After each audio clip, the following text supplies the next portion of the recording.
الذين كفروا سواء عليهم أأنذرتهم أم لم تنذرهم لا يؤمنون۔ قرآن مجید کے شروع میں 3 جماعتوں کا باری تعالیٰ نے تعارف کرایا۔ پہلی جماعت متقین کی، ان کی 6 نشانیاں بتلائی اور ان کا انجام بتلایا۔ علی ھدی من ربہم اور مفلحون، یہ انجام ہے متقیوں کا۔ ایسے سب سے پہلا تو یہ ہوا کہ قرآن کا تعارف ہوا، پھر 3 جماعت کا تعارف ہوا قرآن کے اعتبار سے۔ قرآن کا تعارف کیسے ہوا؟ ذالک الکتاب اور لا ریب فیہ، یہ 2 جز قرآن کا تعارف ہے۔ اور پھر قرآن کی مناسبت سے 3 جماعتیں وجود میں آئی، تینوں کا تعارف ہے۔ پہلی جماعت قرآن کو دل و جان سے ماننے والی، اس پر عمل کرنے والی، متقین کی جماعت، ان کی 6 علامتیں بتلائی اور ان کا انجام بھی بتلا دیا گیا۔ اب یہاں سے دوسری جماعت کا تذکرہ ہے، کفروا سے۔ یہاں مراد لینے کا وہ کافر جو علم الہی میں ازلی ابدی کافر ہے، وہ مراد ہے آیت میں۔ اس لیے کہ نبی کریم صلی اللہ علیہ وسلم کے دور مسعود میں 2 طرح کے کفار تھے۔ جو پہلے کفر پر تھے اور حضور کی دعوت کی برکت سے ایمان لے آئے، وہ آیت میں مراد نہیں ہیں۔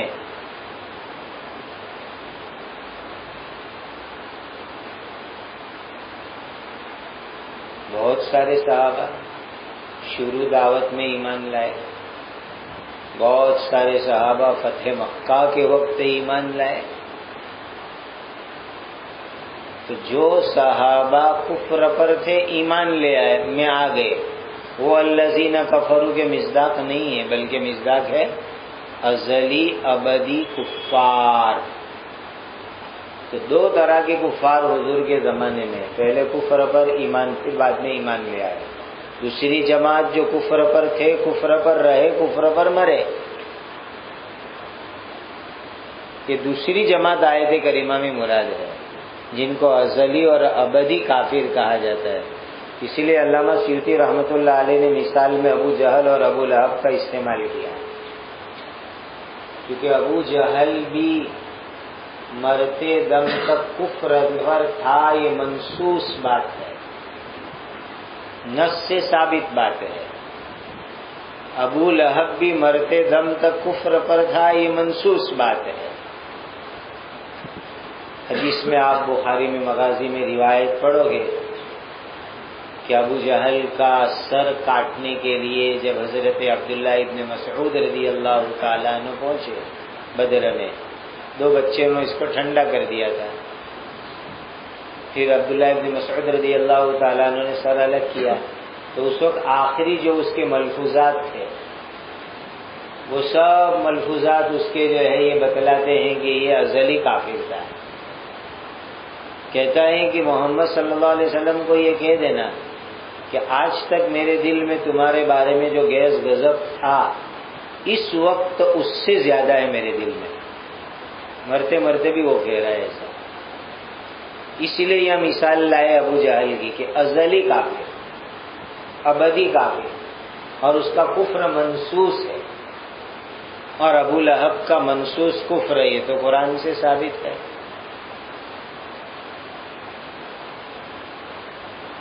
کافر کو کافر اس لیے کہتے ہیں کہ وہ ایمان، شریعت اور نبوت کا انکار کرتا ہے۔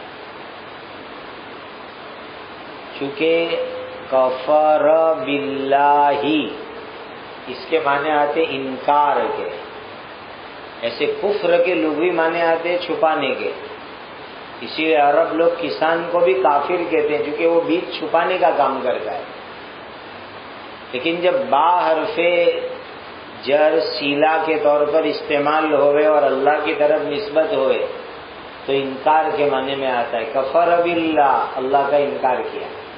اور کافر کو کافر اس لیے کہتے ہیں کہ یہ توحید کا انکار کرتا ہے، نبوت کا انکار کرتا ہے، شریعت کا انکار کرتا ہے، اس لیے اس کو کافر کہتے ہیں. تو یقیناً جن لوگوں نے کفر کیا جیسے کہ ابو جہل، ابو لہب ونحوہما، اور ان دونوں جیسے جتنے بھی تھے اور ہیں اور ہوں گے، وہ سب ان الذین کفروا کے مصداق ہیں. شان نزول کے بارے میں دو روایتیں مفسرین نے ذکر کی ہے. نمبر 1، جو کفار غزوہ بدر میں شریک تھے وہ ہیں الذین کفروا کے مصداق، ان کے بارے میں آیت نازل ہوئی.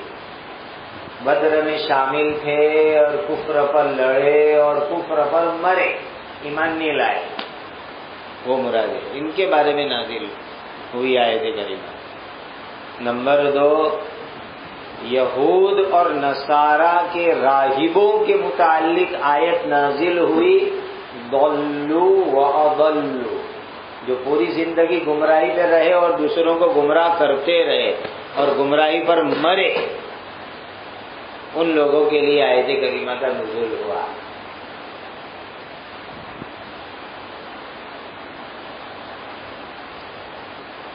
فَإِنَّ الَّذِينَ كَفَرُوا سَوَاءٌ عَلَيْهِمْ، ان کے لیے برابر ہے کہ آپ ان کو ڈراؤ یا نہ ڈراؤ. دیکھو انذار جو ہے نا، کسی کو شفقت اور محبت سے ڈرانے کو انذار کہا جاتا ہے. اسی لیے کوئی تم کو سانپ سے ڈراوے، بچھو سے ڈراوے، کتے سے ڈراوے، شیر سے ڈراوے، درندے سے ڈراوے، وہ انذار نہیں کہلائے گا. شفقت اور محبت سے ڈرانے کو انذار کہا جاتا ہے. اسی لیے نبیوں کی صفت نذیر آتی ہے، کیونکہ وہ شفقت اور محبت سے امت کو ڈرانے کا کام کرتے ہیں کہ بھائی سبق میں مت سو، ورنہ تم سبق کے برکات، انوار، علوم سے محروم ہو جاؤ گے. یہ بھی ایک طرح کی ایک نوع کی بے ادبی ہے، اور وہ بے ادبی بہت ساری محرومیوں کا آئندہ باعث بنے گی. اس لیے بھائیوں سبق کے اندر مت سو، شرارت مت کرو، اس میں شفقت اور محبت ہے. چاہے بلند آواز ہو پست آواز ہو، اس سے کوئی تعلق نہیں. تو اس کو انذار کہا جاتا ہے، اور اس طرح ڈرانے والے کو نذیر کہتے ہیں. اور یہ حضرات انبیاء علیہ الصلوۃ والسلام کی صفت ہے، انذر کر. یعنی ان کا کفر ایسا ازلی اور ابدی ہو چکا ہے کہ آپ ان کو دعوت دو یا نہ دو کوئی فرق نہیں پڑے گا، یہ ایمان لانے والے ہے ہی نہیں. ایمان کے اوپر وہ اڑے ہوئے ہیں، ایمان کے اوپر وہ جمے ہوئے ہیں. کفر پر جمے ہوئے، ایمان نہیں، کفر پر وہ اڑے اور جمے ہوئے ہیں، اسی لیے وہ لوگ ایمان لانے والے ہیں نہیں. دیکھو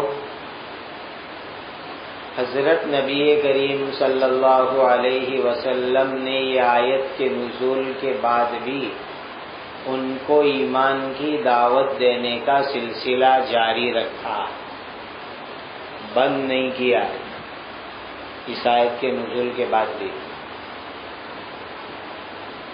آیت کا مطلب کیا تھا کہ آپ کو تبلیغ تو جاری رکھنی ہے، لیکن ان سے ایمان کی توقع مت رکھو. تبلیغ جاری رہے، آپ کو اجر ملتا رہے گا تبلیغ کا، لیکن ان سے ایمان کی توقع مت رکھو، ایمان لانے والے ہے ہی نہیں. اور بات دراصل کیا تھی آیت کا مقصد کیا کہ انسان جب کسی چیز کی امید قائم کر لیتا ہے اور امید کے خلاف کوئی بات پیش آتی ہے تو رنج ہوتا ہے. انسان کسی چیز کی امید قائم کر لے اور امید کے مطابق نہ ہو، امید کے خلاف ہو تو رنج ہوتا ہے۔ جیسے کہ آپ نے امید قائم کی کہ آج جو ہے شام کو مجھے بکرے کی ران بھنی ہوئی مل جائے، اور شام کو دیکھا کہ مگ ملے، تو آدمی کو رنج ہوتا ہے کہ امید کے خلاف ہو گیا، آرزو کے خلاف ہو گیا، تو رنج ہوتا ہے آدمی کو۔ اور نبی کا جو قلب اطہر ہوتا ہے وہ انسانیت کی شفقت سے لبریز ہوتا ہے۔ نبی کے قلب اطہر میں انسانیت کے لیے ایک شفقت بھری ہوئی ہوتی ہے۔ اسی لیے انبیاء علیہ السلام ہر انسان سے ایمان کی امید قائم کرتے ہیں کہ میں ان کو دعوت دے رہا ہوں، معجزات دکھا رہا ہوں، سمجھا رہا ہوں، یہ ایمان لے ہی آئیں گے، ہر ایک سے ایمان کی توقع رکھتے ہیں۔ لیکن یہ ایمان نہیں لاوے تو نبی کو عظیم صدمہ ہوتا ہے، عظیم شان صدمہ انبیاء کو ہوتا ہے۔ تو یہ آیت لا کر کے نبی کو عظیم صدمہ نہ ہو، ایسا صدمہ جو نبی کو ہلاک کر دے، ایسا صدمہ نہ ہو، اس بات کی طرف توجہ دلانا، کیونکہ صدمہ آگے بڑھتے بڑھتے کہیں ہلاکت تک نہ پہنچا دے۔ لعلک باخع نفسک علی آثارہم ان لم یؤمنوا بہذا الحدیث اسفا، تو حضور کو پہلے سے ہی کہہ دے کہ یہ ایمان لانے والے نہیں ہیں، اسی لیے آپ ان کے ایمان کی توقع قائم نہ کریں۔ توقع قائم نہیں کریں گے تو یہ ایمان نہیں لائیں گے تو صدمہ بھی نہیں ہوگا۔ یہ خلاصہ آیت کریمہ۔ ام لم تنذرہم لا یؤمنون، یہ ایمان لانے والے نہیں۔ اب یہاں علامہ سیوطی رحمۃ اللہ علیہ نے مقدمے میں جو وعدہ کیا تھا وہ نبھایا۔ قرات بیان کی 2 حمزہ کی، 5 قراتیں یہاں ذکر کی ہے سیوطی رحمۃ اللہ علیہ نے۔ نمبر 1 تحقیق حمزتین بلا توسط الف،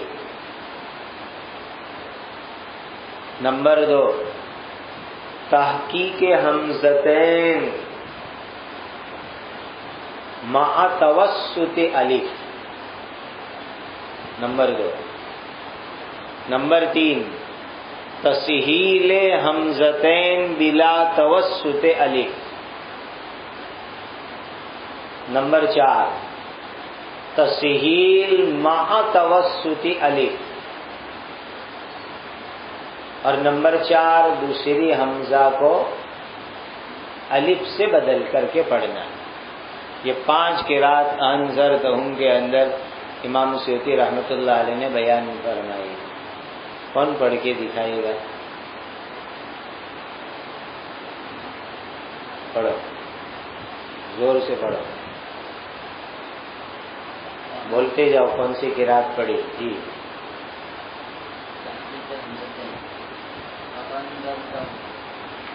پورا پڑھو۔ ان الذین کفروا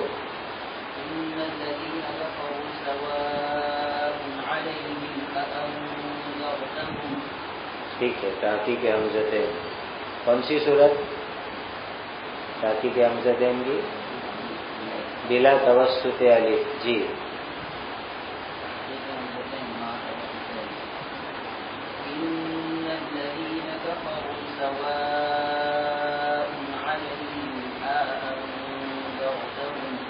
انذرتہم، جی دوسری قرات پھر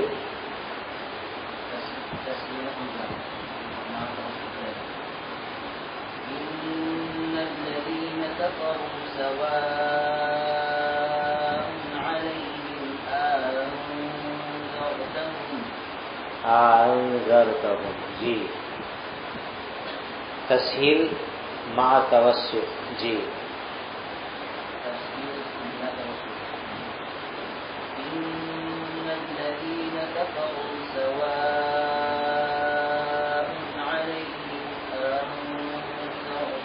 انذرتہم، حمزہ میں تسہیل بلا توسط، جی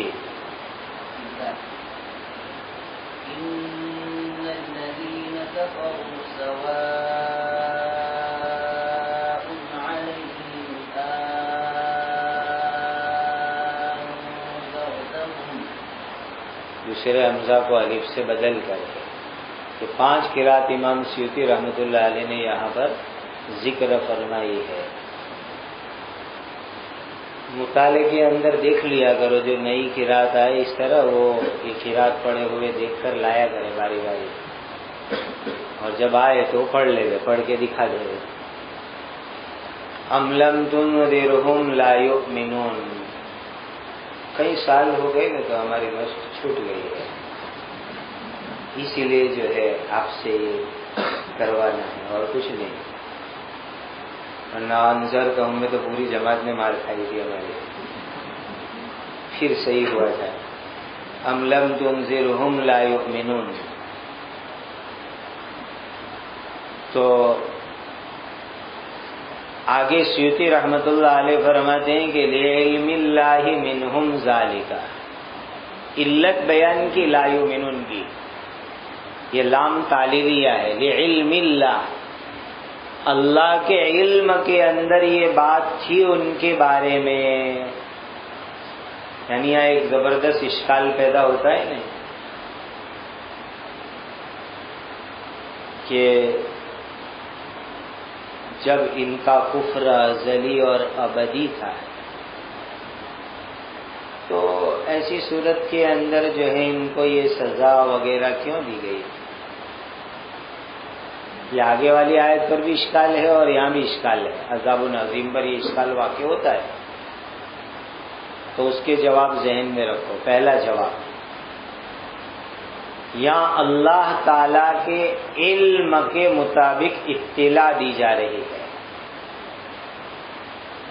کہ ان کافروں کی بدحالی کا علم اللہ تعالی کو تھا ازل سے, اور اس کی اطلاع قرآن کے اندر دی گئی ہے.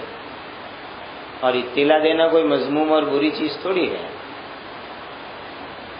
جیسے ایک مریض ڈاکٹر کے پاس گیا اور ڈاکٹر نے اس کے حالات کو دیکھ کر کہا رشتہ داروں کو اب یہ بچنے والے ہیں نہیں, جتنی ساعتیں اور سانس باقی ہے آپ خدمت کو سعادت سمجھ لو. اور پھر کچھ وقت کے بعد انتقال ہو گئی. آپ رشتہ دار جا کے ڈاکٹر سے لڑے, آپ نے کہا تھا نا اس لیے مر گیا. کیوں آپ نے بولا تھا ایسا کہ اب وہ تھوڑی سیکنڈوں کا ہے, تھوڑی سانسوں کا ہے؟ تو کہیں گے کہ وہ تو مر گیا لیکن اب ابھی آپ اپنے دماغ کا علاج پہلے کراؤ. تو ڈاکٹر نے اس کے احوال کے اعتبار سے اطلاع دی تھی, اور اطلاع دینا کوئی مذموم چیز تھوڑی ہے. تو باری سبحانہ و تعالی ان کے احوال کے اعتبار سے اطلاع دے رہے ہیں. ان کی بدحالی کا علم اللہ کو ہے ازل سے, اسی لیے اللہ نے اطلاع دے دی کہ یہ لوگ ایمان لانے والے نہیں. دوسرا جواب بھی ذہن کے اندر رکھو. اس دنیا میں کوئی بھی انسان مجبور محض نہیں ہے. انا ہدیناہ السبیل اما شاکرا و اما کفورا. سمجھ دی اللہ نے انسان کو, ہدیناہ السبیل, راستے کی سمجھ دی. ایمان لاوے یا کفر کرے, سمجھ دی ہے اللہ نے. اب سمجھ کو صحیح کام میں استعمال کرے یا سمجھ کو غلط کام میں استعمال کرے.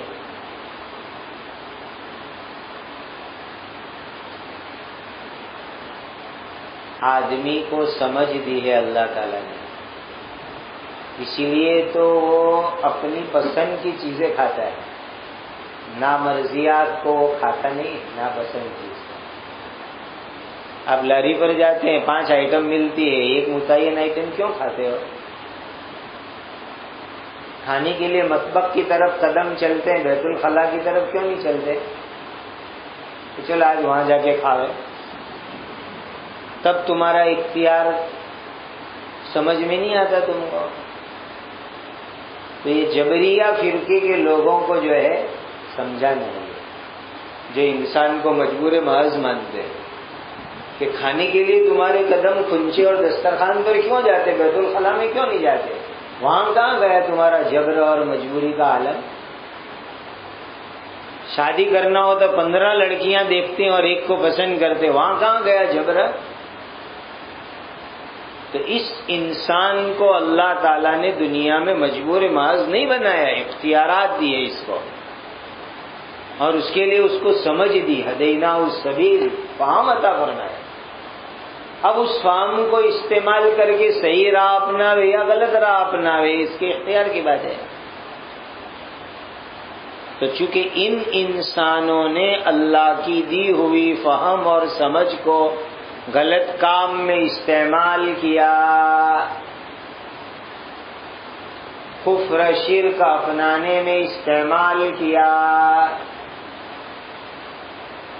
اس لیے ان کو آخرت کے اندر اللہ کی طرف سے سزا دی جائے گی کہ اللہ کی طرف سے دی ہوئی فہم، سمجھ، اختیار کو انہوں نے غلط چیز کے انتخاب میں استعمال فرمایا، اس کے لیے ان کو آخرت کے اندر سزا ہوگی، وَلَهُمْ عَذَابٌ عَظِيمٌ۔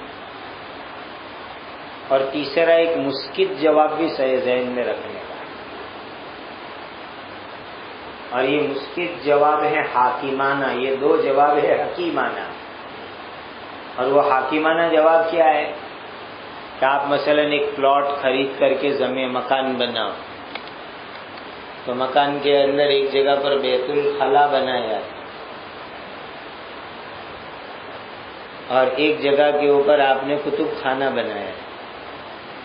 اب بیت الخلا والی زمین آپ کو اشکال کرے کہ میری جگہ پر کیوں بیت الخلا بنایا، اور وہ جگہ کو آپ نے کتب خانہ بنایا، تو آپ کیا کہیں گے؟ میری زمین، جہاں چاہو میں بیت الخلا بناؤں نقشے میں، جہاں چاہو میں کتب خانہ بناؤں، زمین کو کوئی حق نہیں کہ وہ اشکال کرے، میری مالکی کی زمین۔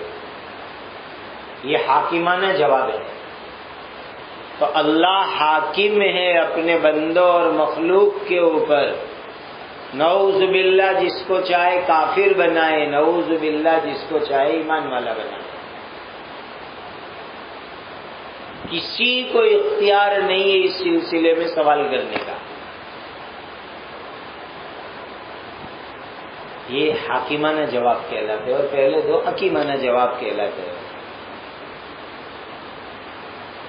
اسی لیے نبی کریم صلی اللہ علیہ وسلم کو ارشاد فرمایا، فَلَا تَطْمَعْ فِي ایمانہم، آپ ان کے ایمان کے بارے میں توقع نہ رکھے، اس لیے کہ نبی کریم صلی اللہ علیہ وسلم احرص علی الایمان ہے، حریص علیکم بالمؤمنین رؤوف الرحیم، حریص تھے، احرص تھے ایمان کے اوپر، اس لیے فرمایا فلا تطمع فی ایمانہم، ان کے ایمان کی آپ توقع نہ رکھیں، یہ سب ازلی سڑے لوگ ہیں، ایمان لانے والے نہیں ہیں، ابدی سڑے ہوئے لوگ ہیں، آپ توقع نہ رکھیں۔ اس کے بعد علامہ سیوطی رحمۃ اللہ علیہ نے انذار کی تعریف کی، تعریف کے 3 جز ہے، یاد رکھنا۔ نمبر 1 اعلام، نمبر 2 تخویف، اور تیسرا جز و دوسرے مفسرین نے ذکر فرمایا۔ انذار کس کو کہتے ہیں؟ اعلام بمعنی اطلاع، اطلاع دینا دوسرے کا، مع تخویف، خوفناک چیز کی اطلاع دینا، خوفناک چیز کی اطلاع دینا۔ اور نمبر 3 اتنی مہلت ملے کہ مخوف منہ سے بچنا ہو تو بچ سکے، اتنا موقع ہو، اتنی مہلت ملے کہ مخوف منہ سے بچنا ہو تو بچ سکے، اتنا موقع ہو۔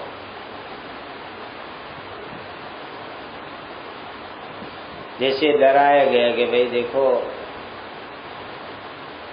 تمہارے پیچھے جو ہے نا کتا دوڑ رہا ہے، دوڑ کے آ رہا ہے تم کو کھانے کے واسطے، خوفناک خبر دی آپ نے اس کو، اتنا موقع بھی ملا کہ وہ کتے سے بچنا چاہے تو بچ سکتا، گھر میں گھس جائے یا ڈنڈا لے کے کھڑا ہو جائے یا پتھر لے کے کھڑا ہو جائے یا خود بھاگ جائے، اتنا موقع بھی اس کو ملا۔ ابھی تو کتا آ گیا اور کاٹ رہا ہے تو کہتا ہے کتے سے میں آپ کو ڈرا ہوں، آ رہا ہے، آ گیا کتا، اس کو انذار نہیں کہتے۔ انبیاء علیہ الصلوۃ والسلام نے انسانوں کو دنیا میں ڈرایا، جہنم سے ڈرایا، عذاب قبر سے ڈرایا، اور اتنا موقع ملا کہ وہ لوگ عذاب قبر اور جہنم سے بچنا چاہے تو ایمان لا کے بچ سکتے تھے، اتنا موقع بھی ملا ان کو. اس لیے کہ آخری سانس سے پہلے اگر یہ لوگ ایمان لے آتے تو بھی اللہ کے یہاں عذاب سے بچ جاتے. من کان آخر کلامہ لا الہ الا اللہ دخل الجنہ. اور وہ مہلت زندگی کی آخری گھڑی تک ان کو دی گئی تھی، آخری گھڑی تک مہلت ملی ہوئی تھی، لیکن انہوں نے مہلت سے فائدہ نہیں اٹھایا. تو انذار کے اندر یہ 3 چیزیں شامل ہوتی ہے: اطلاع دینا، خوفناک چیز کی اطلاع دینا، اور تیسرا جس چیز سے ڈراؤ اس سے بچنا ممکن ہو، بچ سکتے ہو آپ، اتنا موقع بھی آپ کو مل جائے. یہ 3 چیزیں اس کے اندر آئے گی تو اس کا نام رکھا جائے گا انذار. جی لیکن وہ لوگ جنہوں نے کفر کیا جیسے ابو جہل اور ابو لہب اور ان لوگ جیسے، تو برابر ہے ان کو یہ کہ تم ان کو ڈراؤ دونوں حمزوں کی تحقیق کے ساتھ اور دوسرے الف کے ڈر کے ساتھ اور اس کی تقسیم کے ساتھ اور الف کو مسہل اور دوسرے تقسیم کے درمیان داخل کرنے کے ساتھ اور اس کے ترقی کے ساتھ. کیا تم ان کو نہ ڈراؤ؟ وہ ایمان لانے والے نہیں ہیں. اس لیے کہ اللہ تبارک و تعالیٰ کے علموں میں ان کے بارے میں ایمان نہ لانا ہے، نہ لہٰذا آپ ان کے ایمان کی امید نہ رکھو، اور انذار خوف کے ساتھ ڈرانے کو کہتے ہیں. ختم الله على قلوبهم تبع عليها واستوثق فلا يدخلها خيرا وعلى سمعهم أي موازين فلا ينتبهون فيما يسمعونه من الحق وعلى أبصارهم غشاوة غطاء فلا يبصرون الحق ولهم عذاب غطاء فلا يبصرون الحق ولهم عذاب عظيم طويل دائم. ختم اللہ علی قلوبہم وعلی سمعہم وعلی ابصارہم غشاوہ ولہم عذاب عظیم. ختم اللہ علی قلوبہم وعلی سمعہم وعلی ابصارہم غشاوہ ولہم عذاب عظیم. مہر لگا دینے کو عربی میں ختم کرنا کہتے ہیں. اور جب مہر لگ جاتی ہے تو اندر کی چیز باہر نہیں آتی، باہر کی چیز اندر نہیں جاتی.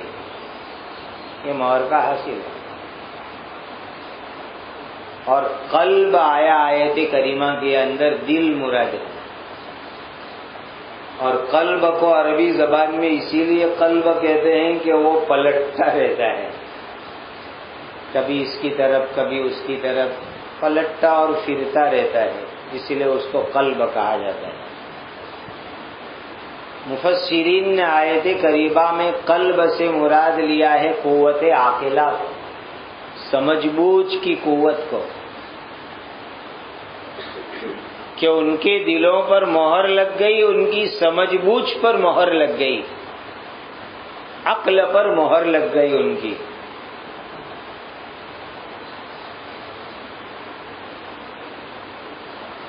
انسان کی قوت عاقلہ ادراک کا کام کرتی ہے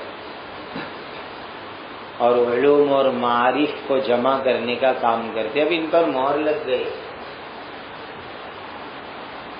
یعنی ان کی قوت عاقلہ معطل ہو گئی ایمان کو سمجھنے کے بارے میں، فہم معطل ہو گیا ایمان کو سمجھنے کے بارے میں. اللہ نے ان کے دلوں پر مہر لگا دی. کیا مانا؟ اندر دل میں جو پہلے سے کفر بھرا ہوا ہے وہ باہر نہیں نکلتا، اور ایمان، توحید، شریعت، نبوت کا اقرار اندر داخل نہیں ہوتا. مہر کو ہماری آج کل کی اصطلاح میں کہتے ہیں سیل پیک کر دینا. ان کے دل سیل پیک ہو گئے کہ اندر جو کفر بھرا ہوا ہے پہلے سے وہ باہر نہیں آتا، اور باہر سے ایمان، توحید، شریعت، نبوت کا اقرار اندر نہیں جاتا. یہ ہو گئے ہیں. ختم اللہ علی قلوبہم. اور سیوطی رحمۃ اللہ علیہ نے کتنا اچھا کام کیا، تفسیر القرآن بالقرآن، ختم کی تفسیر طبع کے ذریعے سے کی. یہ تفسیر القرآن بالقرآن ہے. دوسری آیت میں نے بل طبع اللہ علی قلوبہم، طبع اللہ علی قلوبہم، یہ تفسیر القرآن بالقرآن کی ہے سیوطی رحمۃ اللہ علیہ۔ تو گویا ان کے دلوں کے اوپر جو ہے اللہ تعالی نے مہر لگا دی ہے۔ استوثاق کے معنی آتے مضبوط کرنا، یعنی ایسی مضبوط مہر لگ گئی ہے کہ اب کفر زائل ہونے کا نام ہی نہیں لیتا اور ایمان داخل ہونے کا نام نہیں لیتا، ایسی مضبوط مہر۔ اسی لیے ان کے دلوں کے اندر کسی طرح کی کوئی خیر داخل نہیں ہوا کرتی، کوئی بھلائی داخل نہیں ہوا کرتی۔ یہ جملہ تعلیلیہ ہے۔ دیکھو انسان کے پاس صحیح راہ پر آنے کے 3 آلات ہیں، صحیح راستے پر آنے کے 3 آلات۔ نمبر 1 قلب، جس کی سمجھ صحیح ہو، ایسا قلب جس کی سمجھ صحیح۔ ہر قلب صحیح راستے پر نہیں لاتا، اس لیے تو قرآن میں فرمایا لہم قلوب لا یفقہون بہا، ہر قلب بھی صحیح راستے پر نہیں لاتا۔ وہ قلب کی جس کی فہم صحیح اور صحیح راہ پر لانے کا کام کرے۔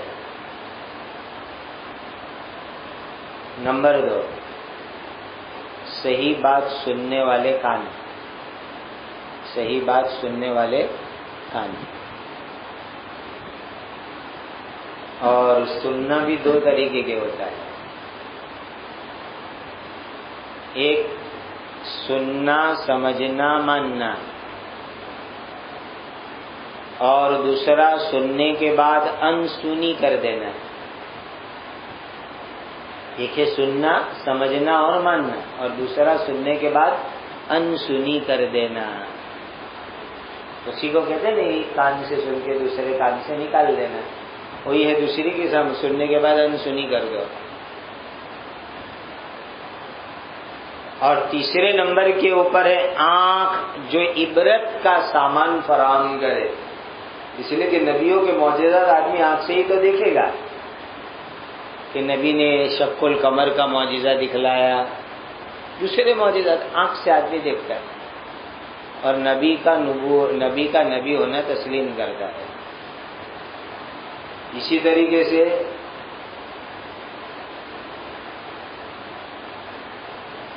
انسان اللہ کی وحدانیت کے دلائل کو کارخانے عالم کے اندر اپنی آنکھ سے دیکھتا ہے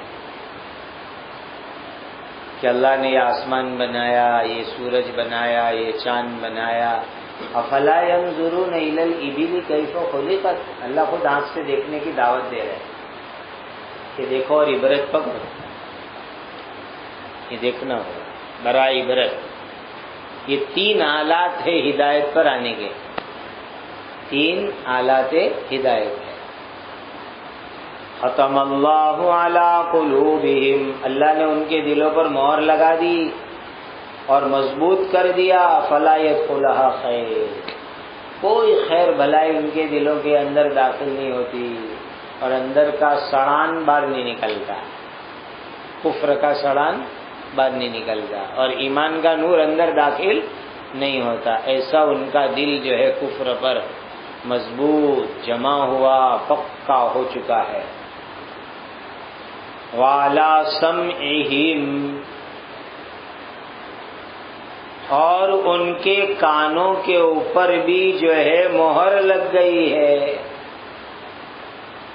دیکھو بھائی، سننا ایک مانوی چیز ہے، اس لیے مانوی چیز پر تھوڑی مہر لگ سکتی ہے، اس لیے سمعن بول کر علیہ سماع مراد، مانوی چیز پر ختم نہیں ہو سکتا، اسی لیے سمعن بول کر علیہ سماع مراد لیا جائے گا، ان کے کانوں پر مہر لگ گئی ہے۔ اسی لیے سیوطی رحمۃ اللہ علیہ نے مواضع سے تفسیر کی، سننے کے مواضع وہ ہیں کان۔ دیکھو ایک بات یاد رکھنا، انسان جب مخلوق کا کلام سنتا ہے تو سننے کے مواضع کان ہیں، اور انسان جب خالق کا کلام سنتا ہے تو سننے کے مواضع کان متعین نہیں ہے. یہ فرق یاد رکھنا. مخلوق کا کلام سننے کے لیے مواضع سما متعین ہے کان، اور خالق کا کلام سننے کے لیے مواضع سما کان متعین نہیں ہے. اس لیے کوئی آدمی اشکال کرے کہ طور پر حضرت موسیٰ علیہ السلام نے اللہ کا کلام سنا تو کلام الہی ہے کیسے پتا چلا؟ تو نعوذ باللہ یہ بھی ہو سکتا ہے کہ شیطان آگے کہے کہ میں اللہ ہوں اور وہ کلام سنا دے غائبانہ، جیسے حضرت شیخ عبد القادر جیلانی رحمۃ اللہ علیہ کا واقعہ مشہور ہے اس طرح. تو اس کی دلیل یہ تھی کہ یہ کلام الہی ہے کہ حضرت موسیٰ علیہ السلام کے بدن کا ہر جز اس کلام کو سن رہا تھا. کان نہیں، بدن کا ہر جز اس کلام کو سن رہا تھا، اور تمام جہات سے وہ کلام آ رہا تھا. کلام الہی جہت کے محتاج نہیں، کلام مخلوق جہت کی محتاج ہے. اور یہ بہت بڑی دلیل تھی کہ میں جو سن رہا ہوں وہ کلام باری سبحانہ و تعالی ہے. تو اعلیٰ سمعہ مئی مواضع، کان کے سننے کی جگہ. اور کافروں کی دو جماعت تھی. ایک جماعت وہ تھی کہ جو سنتے تو تھے لیکن اس سے فائدہ نہیں اٹھاتے تھے. سنتے تھے، فائدہ نہیں اٹھاتے. ان کا تذکرہ ہوا قرآن میں، صم بکم عمی فہم لا یرجعون. سنتے ہیں، فائدہ نہیں اٹھاتے، بیرے جیسے ہو گئے، اسی لیے وہ کفر چھوڑ کر ایمان کی طرف نہیں لوٹیں گے. یہ ایک جماعت کافر ہو گئی. سنتے تھے، فائدہ نہیں اٹھاتے. اور دوسری جماعت جو سیدھے سے سنتے ہی نہیں تھے، وہ خود بھی سنتے نہیں تھے اور دوسروں کو بھی نہ سننے کی دعوت دیتے تھے. وقال الذين كفروا لا تسمعوا لهذا القرآن. خود بھی سنتے نہیں اور سننے بھی نہیں آتے، دوسروں کو بھی نہیں سننے دیتے، سننے ہی تیار نہیں. اور آج امت میں گمراہوں کا ایک بہت بڑا طبقہ ہے جو لوگوں کو کہتے ہیں بھئی ان کی بات مت سنو، سنو گے تو متاثر ہو جاؤ گے، تمہارے دل میں ان کی بات اتر جائے گی، اس لیے ان کی بات سننے کی نہیں. اور وہ ہے گمراہ لوگ، اسی لیے کہ حق میں تاثیر ہے دل میں اترنے کی، اور وہ اہل باطل ہے، اسی لیے وہ حق سننے سے لوگوں کو روکتے ہیں کہ حق سنتے ہیں تو تاثیر ہو جاتی ہے دل کے اندر. اسی لیے وہ اپنے عوام کو منع کرتے ہیں کہ ان کی بات سننے کی نہیں، ورنہ دل میں اتر جائے گی تمہارے. تو یہ کافروں کی دوسری جماعت تھی. اسی لیے علامہ سیوطی رحمۃ اللہ علیہ نے کیا فرمایا کہ فلا ينتفعون، وہ فائدہ اٹھاتے نہیں ہیں، بما، اس چیز سے جو حق بات وہ لوگ سنتے تھے. نبی کی زبان مبارک سے جو حق بات وہ سنتے تھے اس سے وہ لوگ فائدہ اٹھاتے نہیں تھے. وہ ایک جماعت آ گئی، اور دوسری جماعت وہ سنتے ہی نہیں. حقیقت بات یہ ہے کہ وہ لوگ سن ہی نہیں سکتے تھے. ایسی یہ جو ہے جماعت تھی، سڑیل اڑیل قسم کی جماعت، کافر ہوگی. وَعَلَىٰ أَبْصَارِهِمْ غِشَاوَةٌ.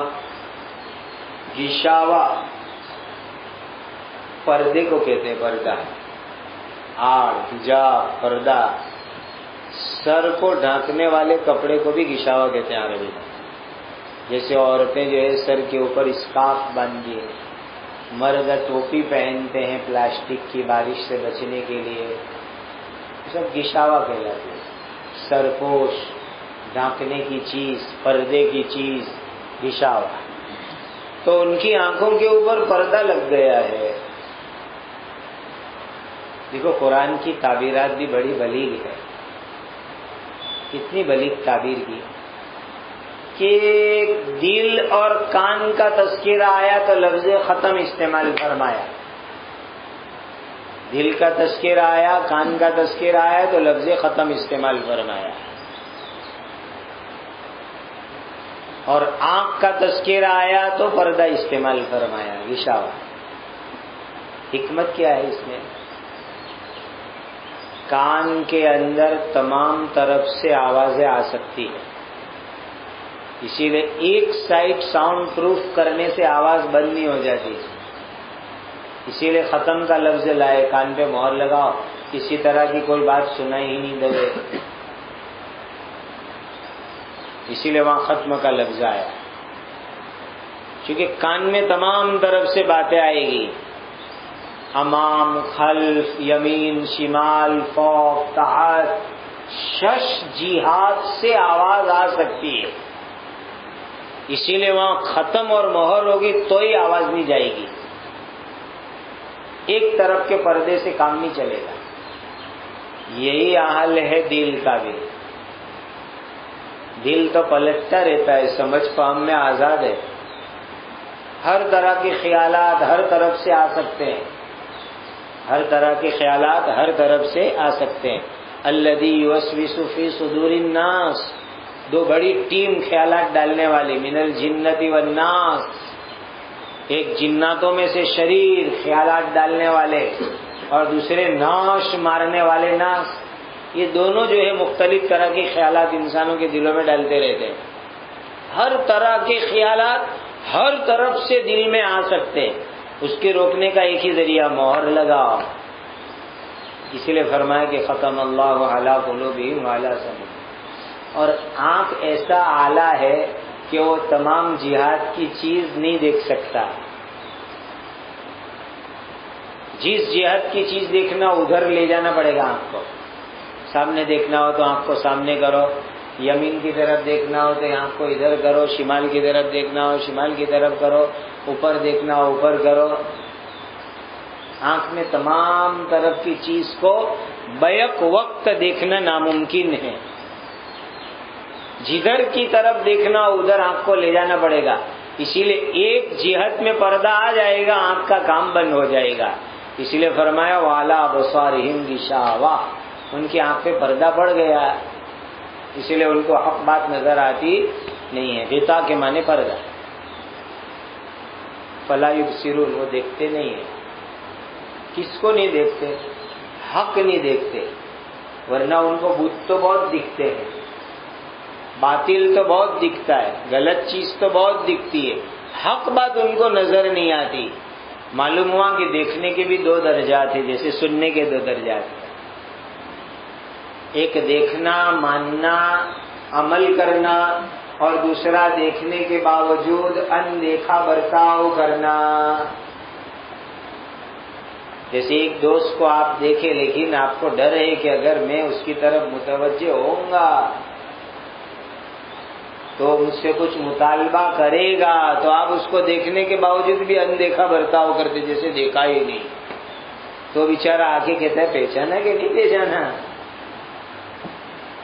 تو دیکھنے کے بھی دو درجہ، دیکھنا، ماننا، عمل کرنا، اور دوسرا دیکھنے کے باوجود اندیکھا برتاؤ کرنا۔ وَعَلَىٰ أَبْصَارِهِمْ غِشَاوَةٌ میں دونوں مراد ہے، دوسرا مراد ہے کہ حق بات وہ لوگ دیکھتے نہیں ہیں، حق بات دیکھنے کی ان کو توفیق اور سعادت ہوتی نہیں ہے، یہ ان لوگوں کا حال ہو گیا ہے۔ نتیجہ کیا ہوگا؟ وَلَهُمْ عَذَابٌ عَظِيمٌ، ان کے لیے بڑا عذاب ہے۔ بڑے کے دو ترجمے سیوطی نے کیے، قوی مضبوط، دائم ہمیشہ۔ بڑے کا مطلب قوی اور دائم کا معنی ہمیشہ۔ دیکھو یہ دونوں کے مطلب سمجھو۔ عذاب کسی کو دائمی ہو لیکن معمولی ہو تو کچھ ہوتا ہے نہیں، عذاب کسی کو دائمی ہو لیکن معمولی ہو، قلیل ہو، تو وہ عظیم نہیں کہلاتا، وہ عذاب عظیم نہیں کہلاتا۔ جیسے کہا جائے کہ بھائی روز تجھے 5 عبادت کر لینی، روز کی 5 عبادت پورا سال کرنے کی وہ عذاب عظیم تھوڑا ہی ہے، تو دائمی ہے، ہمیشہ ہے لیکن قلیل ہے، وہ عذاب عظیم نہیں ہوتا، اس لیے دائمون کی قید لگائی، اور ساتھ میں قویٌ، سنگین سزا دی جائے لیکن تھوڑے وقت کے لیے دی جائے تو وہ بھی عذاب عظیم نہیں بنتا ہے۔ سنگین سزا لیکن وقت قلیل تو وہ بھی عذاب عظیم کہلانے کے لائق نہیں ہے۔ سب سونے والے کان پکڑو، وہ سب اٹھ گئے، تو پھر 2 منٹ میں کہا کہ چلو اب بیٹھ جاؤ، یہ کیا فائدہ ہوا؟ کان پکڑنا ایک ذرا مشکل سزا ہے، لیکن 2 منٹ میں بٹھا دیا تو وہ بھی عذاب عظیم نہیں کہا جائے گا۔ تم کو روزانہ پورا سال اب کان پکڑنے کے پورے گھنٹے میں اب ہوگا عذاب العظیم۔ اس لیے سیوطی رحمۃ اللہ علیہ نے فرمایا قویٌ دائم، کہ عظیم عذاب کب بنے گا؟ جبکہ عذاب پاورفل ہو، قوی ہو، اور دائم یعنی ہمیشہ ہو، تو اس کو عذاب عظیم کے لفظ سے تعبیر کیا جاتا ہے۔ اور قرآن نہایت فصیح کلام ہے۔ عذب کے معنی آتے شیرینی اور میٹھا، وَهُوَ الَّذِي مَرَجَ الْبَحْرَيْنِ هَذَا عَذْبٌ فُرَاتٌ، میٹھاس کا معنی ہے دیکھو، لیکن اسی کو ہم باب تفعیل میں لے گئے، عذب یعذب تعذیبا وعذابا، باب تفعیل کا مصدر ہے عذاب، اور ذہن ثاقب اگر ساتھ دے وے تو باب تفعیل کی خاصیت پڑی تھی سلب ماخذ،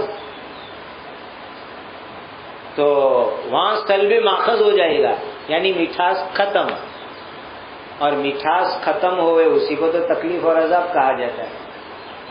یہ قرآن کی فصاحت ہے کہ عذاب سلب ماخذ کے طور پر عذب یعنی مٹھاس زندگی میں سے ختم آ جائے۔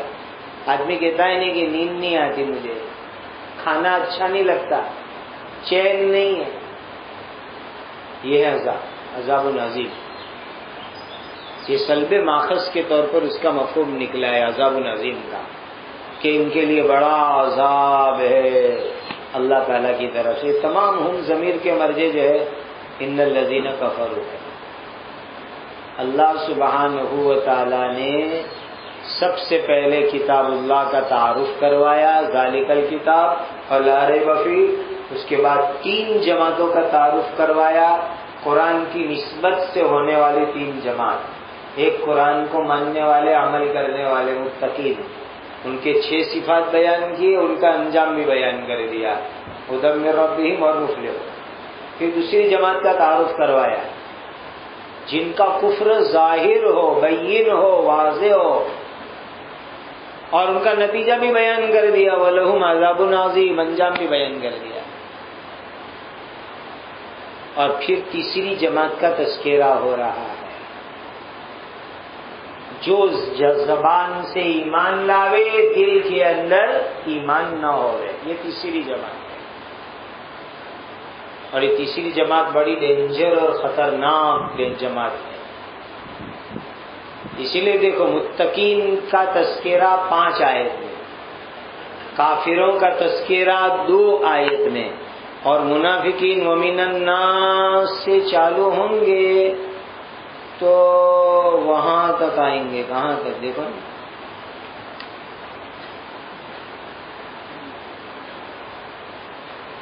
واللہ محیط بالکافرین، آگے تک چلا جاتا ہے، وہاں تک علی کل شیء قدیر 20ویں آیت تک، تقریباً 12 کے قریب آیتوں میں ان کا تذکرہ ہے۔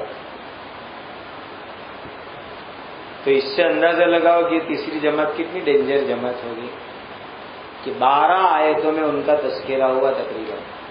اور یہ ظاہر بھی ہے کہ ان المنافقین فی الدرک الاسفل من النار، جہنم میں بھی سب سے بدترین، اس لیے ان کا تذکرہ بھی سب سے طویل، تعارف بھی سب سے طویل۔ جی اللہ تبارک و تعالیٰ نے ان کے دلوں پر محل لگا دیے، یعنی ان کے دلوں پر سیل لگا دیے ہیں، چنانچہ وہ ان کے اندر خیر کی بات داخل نہیں ہوتی ہے، اور ان کے کانوں پر یعنی ان کے سننے کی جگہ پر یعنی کانوں پر چنانچہ وہ فائدہ نہیں اٹھاتے، یعنی اس کی جیسے جو حق بات ہوتی ہے اس سے اس کو سنتے نہیں ہیں، اور ان کی آنکھوں پر پردہ لگا، ان کی آنکھوں پر پردہ ہے، چنانچہ وہ حق کی بات کو دیکھتے نہیں ہے. اسی لیے وہ آیت میں یہ تینوں اعضاء کے بارے میں یہی بات بیان کی گئی. لہم قلوب لا یفقہون بہا، پھر وَلَهُمْ أَعْيُنٌ لَا يُبْصِرُونَ بِهَا وَلَهُمْ آذَانٌ لَا يَسْمَعُونَ بِهَا. یعنی اعضاء تو ہے، لیکن ان اعضاء کا جو اصلی فائدہ ہے وہ فائدہ وہ حاصل نہیں کرتے. اسی لیے ان کو وہ درجے میں رکھا، اولئک کالانعام، وہ ڈھور جیسے. بل ہم اضل، بلکہ ڈھور سے بھی بدتر لوگ ہیں. جانور کو تو کچھ نہ کچھ اپنے مالک کی وفاداری ہوتی ہے، لیکن یہ اس سے بھی بدتر، بل ہم اضل. چلو، اور ان کے لیے بڑا عذاب ہے.